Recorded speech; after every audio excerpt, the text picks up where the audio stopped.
এটা ঠিক আছে, আপনি আমার খোঁজ পেয়েছেন, অনেকেই পায়, কিন্তু আপনার হাজবেন্ড যে কথাটা বলছে সেটা তো যুক্তিযুক্ত। আপনি আপনার মার সাথে কথা বলেছিলেন এই বিষয়ে? পরে আমি মন খারাপ হবে দেখে আমার মার সাথে করি নাই, তারপর আমার মাকে বললাম। লাস্টে আমার হাজবেন্ডই সবকিছু বললো যে মা, তো আপনারা মন খারাপ করলে তো হবে না, ওর হয়তো বা জীবিত আছে, ওর বাবা যেহেতু ওর বাবা আপনাকে হাতে দিছে হয়তো বা জীবিত আছে। ঘটনা জানা গেছে কি হয়েছে?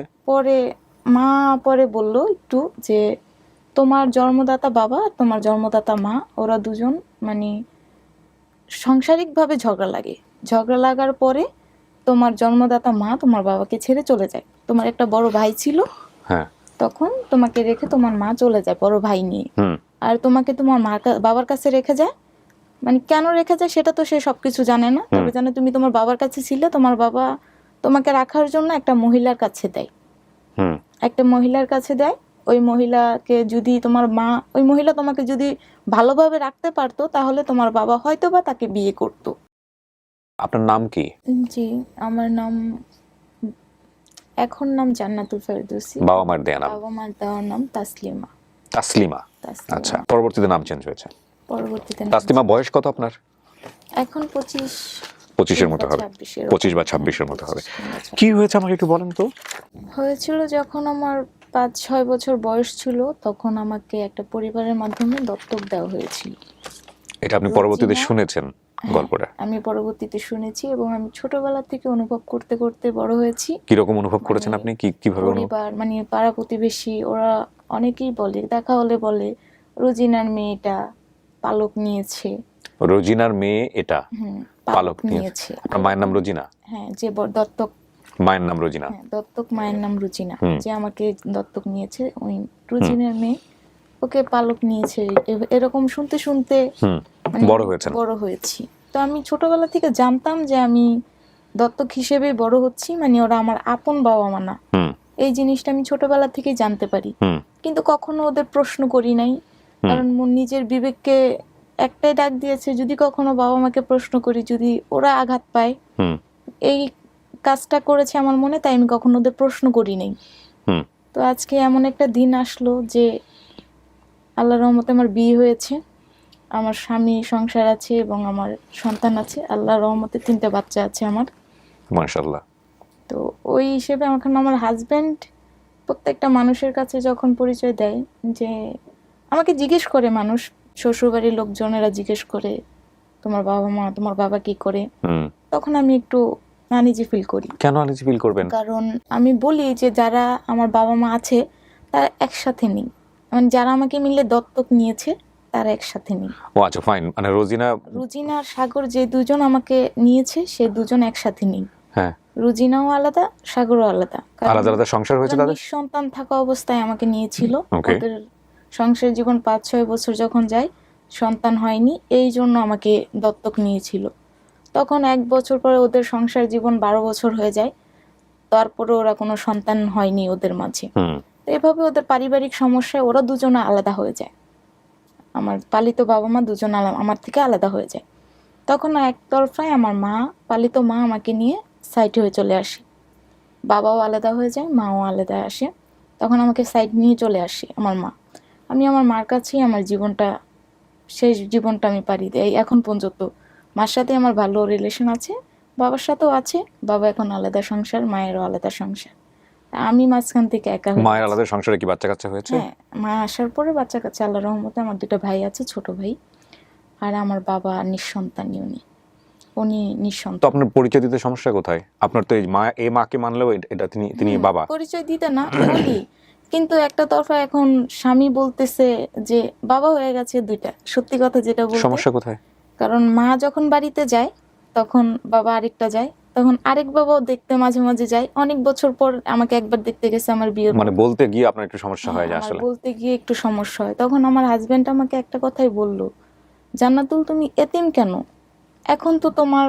এটা বিয়ের আগে জানে নাই উনি? হ্যাঁ হ্যাঁ, উনি সবকিছু আমার আমাকে যখন বিয়ে করছে সবকিছু জেনেই বিয়ে করছে, যে আমার বাবা মা বলতে কেমন সবকিছু জেনেই আমাকে বিয়ে করছে। তখন আমাকে বলল যে জান্নাত, যদি তোমার বাবা বেঁচে থাকে তাহলে তুমি কেন এতিম?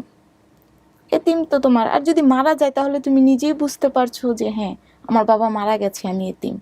কিন্তু বেঁচে থাকা অবস্থায়, আর তোমার তো পাওয়ার সম্ভাবনা আছে, তোমার পালিত মা আছে, বাবা আছে, তুমি ওদের কাছ থেকে কিছু জানতে পারলে তো তুমি তোমার পরিবারের কাছে তুমি যেতে পারবা। রাইট। কারণ এখন তুমি কারো কাছ থেকে সাপোর্ট পাও না, মা অন্য কারো সংসার করে, বাবাও অন্য কারোর সাথে সংসারে চলে গেছে, তো ওই হিসেবে তুমি তো কারো সাপোর্ট পাও না এখন। আবার আমার ছেলে মেয়ে হয়েছে 3 জন, ওরাও নানা নানি খুঁজে, সময় তো ওরাও পায় না, কিন্তু তারপরে তোমার জোর থাকতো যে তোমার বাবা মা আছে বা আমার নানা নানু আছে, তোমার একটা জোর থাকার। এখন তুমি কারো কাছেই অত মূল্যহীন না, যে তোমার প্রয়োজন নাই, দুজনই আলাদা সংসারের মধ্যে আছে। আমার সাথে কথা বলেছিলেন এই বিষয়ে? পরে আমি মন খারাপ হবে দেখে আমার মার সাথে ই করি নাই, তারপর আমার মাকে বললাম। লাস্টে আমার হাজবেন্ডই সবকিছু বললো যে মা, তো আপনারা মন খারাপ করলে তো হবে না, ওর হয়তো বা জীবিত আছে, ওর বাবা, যেহেতু ওর বাবা আপনাকে হাতে দিছে, হয়তো বা জীবিত আছে। ঘটনা জানা গেছে কি হয়েছে? পরে মা বলল একটু যে তোমার জন্মদাতা বাবা আর তোমার জন্মদাতা মা, ওরা দুজন মানে সাংসারিকভাবে ঝগড়া লাগার পরে তোমার জন্মদাতা মা তোমার বাবাকে ছেড়ে চলে যায়। তোমার একটা বড় ভাই ছিল, হ্যাঁ, তখন তোমাকে রেখে তোমার মা চলে যায় বড় ভাই নিয়ে, আর তোমাকে তোমার বাবার কাছে রেখে যায়। মানে কেন রেখে যায় সেটা তো সে সবকিছু জানে না, তবে জানে তুমি তোমার বাবার কাছে ছিলে, তোমার বাবা তোমাকে রাখার জন্য একটা মহিলার কাছে দেয়, ওই মহিলাকে যদি তোমার মা, ওই মহিলা তোমাকে যদি ভালোভাবে রাখতে পারতো, তাহলে তোমার বাবা হয়তোবা তাকে বিয়ে করতো।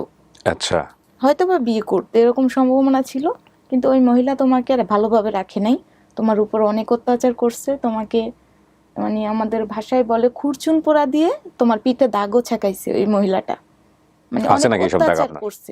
পিঠে নাকি দাগ আমি জানি না, কেউ বলে হালকা দাগ কিছু আছে, ওকে। তো বলে খুরচুন পোড়া দিয়ে ওই মহিলা তোমার পিঠে দাগও দেয়। ওই অবস্থায় তোমার যে অবস্থা হয়, এলাকার মানুষ তো অনেক হয়েছে। তোমার আব্বু রিক্সা চালক ছিল, আমার আব্বু চট্টগ্রাম রিক্সা চালাতো। নাম কি ওনার? আমার জন্মদাতা বাবা মাহবুব ইসলাম।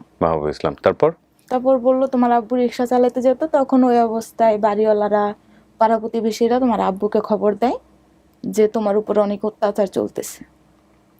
পরে তোমাকে ওইখান থেকে সরিয়ে নিয়ে যায়। পরে আমার বাবা এসে আমাকে নিয়ে যেতে চায়। ওই অবস্থায় আমার বাবা আমাকে কোথায় রাখবে সেটাও তো সবাই পাড়া প্রতিবেশীরা জানে। তো ওই অবস্থায় পাড়া প্রতিবেশীরা বলেছিল ওকে, আমার আব্বুকে বলছিল, মেয়ে যদি রাখতে না পারো, রুজিনার ছেলে মেয়ে হয় না, রুজিনা সাগরের ছেলে মেয়ে হয় না, ওর কাছে দিয়ে যেতে পারো, ভালোভাবে রাখতে পারবে। পরে এই কথা শুনে আমার বাবা রাজি হয়ে যায়। মানে ওই পাড়া প্রতিবেশীর কথা শুনে আপনার বর্তমান দত্তক পিতামাতার খোঁজ পায় সে? হ্যাঁ, তখন খোঁজ পাওয়ার পরে রাজি হওয়ার পরে একটা স্ট্যাম্পের মাধ্যমে রুজিনা সাগর আমাকে দত্তক নেয়। স্ট্যাম্পটা আছে? স্ট্যাম্পটা নেই, স্ট্যাম্পটা আমার আম্মুর কাছে ছিল, কিন্তু কি কারণবশত হারিয়ে ফেলছে, সাথে ওনার সার্টিফিকেটও হারিয়ে ফেলছে। সার্টিফিকেট মানে ওনার জন্ম নিবন্ধন, মানে এরকম, মানে স্ট্যাম্প, আচ্ছা, ওকে, মানে সার্টিফিকেটটাও হারিয়ে ফেলছে। বলছে মা আমি এটা পাই নাই, ছিল আমার কাছে অনেকদিন, তারপর আমি হারিয়ে ফেলছি। দেওয়ার পরে কি বাবা আসতো, খোঁজ খবর নিত? না, বাবা আমার কাছে কখনো আসে নাই। আমার মা বলছে তোমার বাবা তোমাকে দেওয়ার পরে আর কখনো আসেনি, আমি তোমার বাবাকে দুইবার দেখছি, এরপর আর দেখি নাই।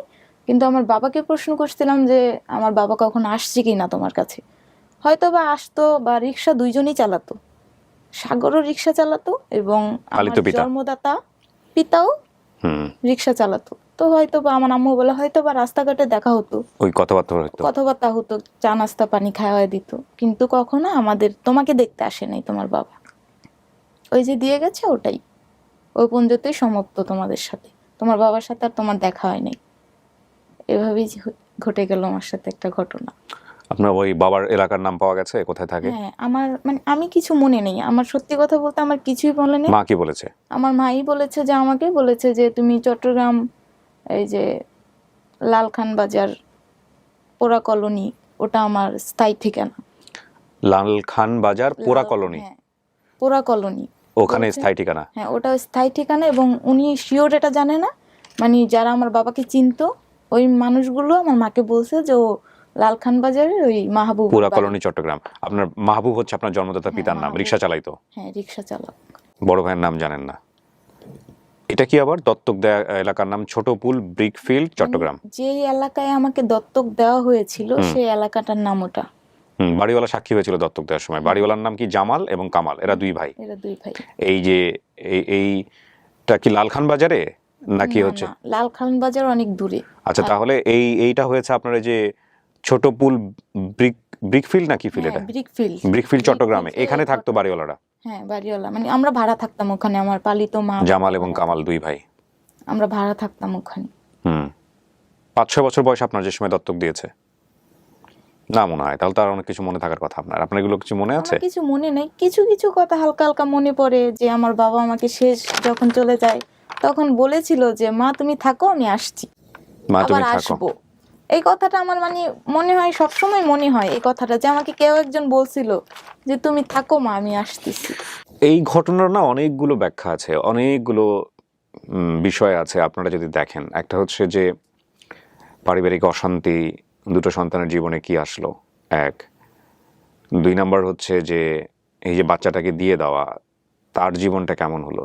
আপনি তো এখন ম্যাচিউর অনেক, আপনার 3টা বাচ্চা আছে, নিজের সংসার আছে, বাবা চলে গেছে পরিস্থিতির কারণে, মা চলে গেছে পরিস্থিতির কারণে, বাবার কখনো আসেনি, চাইলে তো আসতেও পারতো।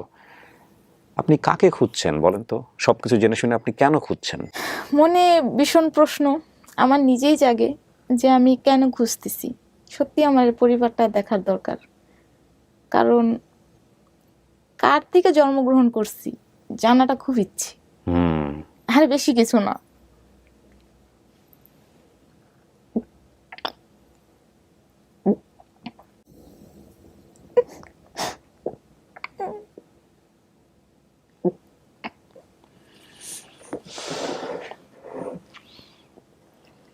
একটা জীবনে বাঁচতে গেলে অনেক কিছু ফেস করতে হয়, কিন্তু বাবা মা হচ্ছে মাথার ছায়া।